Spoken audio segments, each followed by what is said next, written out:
everybody, welcome to our channel. Today we're going to be reading Chapter 4 of Tinkerbell, and this is called A Glowing Team. Are you ready to go? Let's go! Tinkerbell was on her way to a lost island. She had been asked by the Minister of Autumn to create a scepter for the Autumn Reveille using a rare blue moonstone. The stone would align with the moon and supply the fairies with a special blue pixie dust. But Tink had broken the moonstone. Now she was searching for a legendary mirror of Encanta, which would grant her one wish.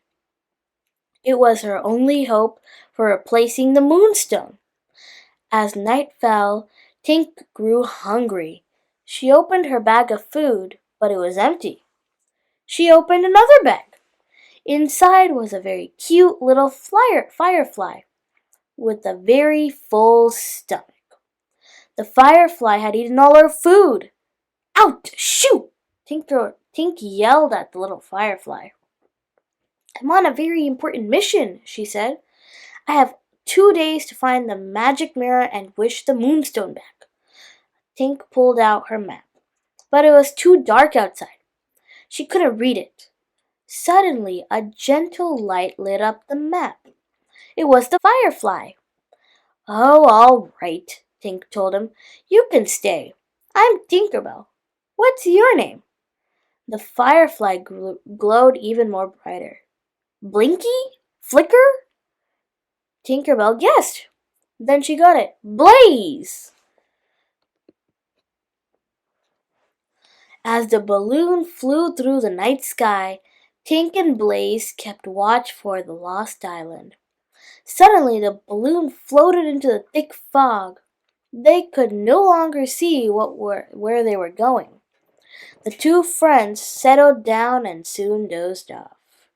The next morning, they woke up to a loud crash. The balloon had flown into a tree and gotten stuck on a branch. This must be the lost island, Tink said. There it is, the stone arch from the story. Tinkerbell asked Blaze to stay and watch the balloon. Then she flew off to investigate. Tink could barely contain her excitement as she hurried toward the arch. But when she got closer, she realized it was made of 2 trees, not of stone. It was the wrong arch. Just then, Blaze flew over. The anchor had came loose, and the balloon was floating away. He tried to warn Tink, but she was too busy thinking about the arch to listen. By the time she realized what had happened, the balloon was gone.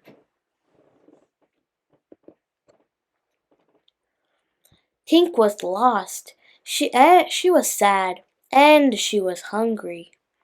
Blaze wanted to help. He gave a distress call, and a group of bugs appeared. Bees brought Tink honey to eat, and pill bugs gave her water. Soon, Tinkerbell felt much better. Have you seen a stone arch around here? Tink asked. The bugs helped Tinkerbell to her feet and led her to a clearing in the forest. A big stone arch lay just across the valley. Thank you so much, Tink said. It's great to have friends that help you out, huh? She says to Blaze. Suddenly, Tink felt a wave of sadness. She missed her friend Terence. The last time she saw him, they'd fought and she'd stormed off. Back in Pixie Hollow, Terence missed Tink too. He decided to go apologize to her. But when he knocked on the door, there was no answer. Tink, it's me, Terence called. There's something I need to tell you. Tink? Terence opened the door and peered into Tink's room. Anyone home? He asked. He took a few steps and felt something crunch under his feet. The moonstone! He gasped. Terence looked around and found Tink's checklist and balloon plans. He didn't know where his friend was, but he looked like she needed help.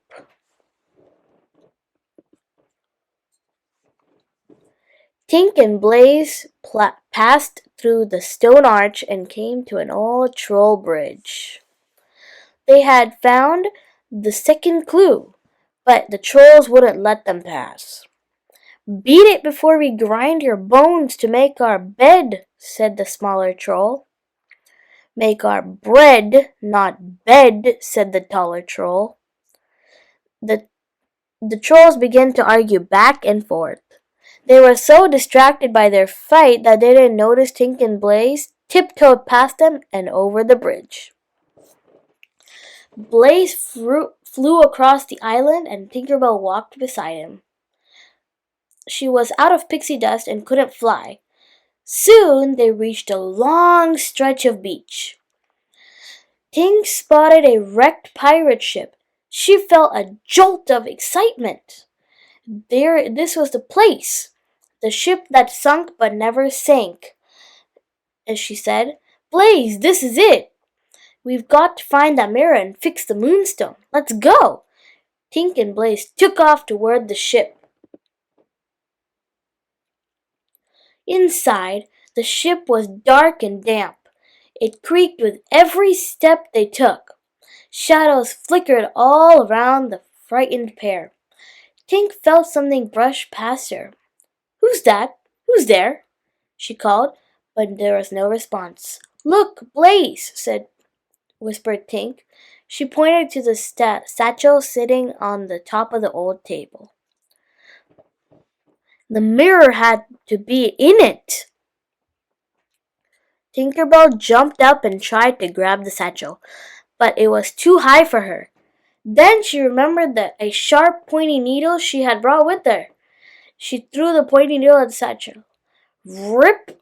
The needle caught the bag's fabric and tore it wide open. Gold and jewels and other pieces of lost fairy treasure poured out on the floor. Tink jumped on the pile and began to search for the mirror. It's got to be in here somewhere, she told Blaze. Help me look. Suddenly, Blaze's glow reflected off a shiny object in the pile. It was the mirror. Tink reached in and pulled it out. Tink looked in the mirror. Only one shot at this, she said, trying to concentrate. But just as Tinkerbell was about to make her wish, Blaze started buzzing in her ear. Blaze, I wish you'd be quiet for 1 minute, yelled Tink. Blaze's buzz stopped. Tinkerbell gasped. No! No! That one didn't count, she shouted. That wasn't my wish! Blaze, look what you've done! Blaze nuzzled up to Tink and tried to apologize. Tinkerbell looked at her silent friend and began to cry. I'm sorry, Blaze. It's not your fault, she admitted. It's mine. All mine. I wish Terence were here, said Tink sadly. I wish we were still friends. Suddenly, Terence's face appeared in the mirror. I'm here, he said. Tink glanced over her shoulder. Terence is right behind her. Terence! Cried Tinkerbell. She gave her friend a big hug. I'm so sorry, but how did you... I flew all night and all day, Terence explained. Just when I was going to run out of dust, I stumbled into the flying machine of yours. And it got me to the rest while the way here. But why didn't you tell me about the moonstone? I didn't think I needed any help, Tink said. I was wrong.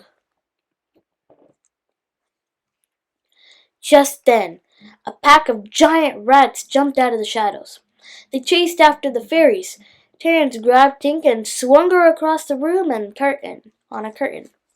They spotted an opening in the floor and jumped down. Terence, buy me some time, said Tink. She threw him a needle and ran behind the debris. Terence fought off the rats while Tink and used Blaze's light to make the shadow of the terrifying monster appear on the wall. Tinkerbell's plan worked. The rats scurried off in fear. Let's go, said Terence. Tink, Terence, and Blaze made it safely back on to the balloon. With a dash of pixie dust, they set sail. What's going to happen when we're back? When we get back? Asked Tinkerbell. I don't know if it'll help, replied Terence, but I brought this. He took out Tink's shattered scepter. Tinkerbell took a piece of moonstone out of her pouch. She had an idea. I can't do this without you, she told him. Would you help me? Tink and Terence worked through the night and fixed the broken scepter. Behind them, the blue moon rose higher and higher into the sky. Back in Pixie Hollow, the autumn reveille had begun. Queen Clarion and the Minister of Autumn were on stage. Fairy Gary was ready to collect the blue pixie dust, but Tinkerbell was nowhere to be found. This is a disaster, cried Fairy Mary. Suddenly, Tink and Terence arrived at the balloon. Tinkerbell climbed out and bowed to the Queen. Where is the autumn scepter? Asked Queen Clarion. There were complications, said Tink, but it's ready now. Terence handed her the scepter, wrapped in a leaf. Fairies of Pixie Hollow, said Tinkerbell, I present the autumn scepter. She pulled off the leaf to reveal the scepter made out of broken bits of metal, pieces of moonstone, and the magic mirror. Please work, whispered Tink. As the moon's rays touched the scepter, moonbeams reflected everywhere. A shower of blue pixie dust began to fall on the crowd. I've never seen this much blue pixie dust before, cried the minister. The other fairies watched in delight as the pixie dust swirled around them. Queen Clarion stepped forward. Tonight is our finest reveille ever, she announced, thanks to one very special fairy, Tinkerbell. Tink pointed to Terence. And her friend Terence, added the Queen. Blaze flew between Tink and Terence, buzzing happily. And her new friend, added Queen Clarion. Blaze, said Tink. The crowd of fairies clapped and cheered for the best autumn reveille ever, and the three friends who had made it possible. The end. Next time we will read Chapter 5, A Magical Friend. I'll see you later. Bye-bye.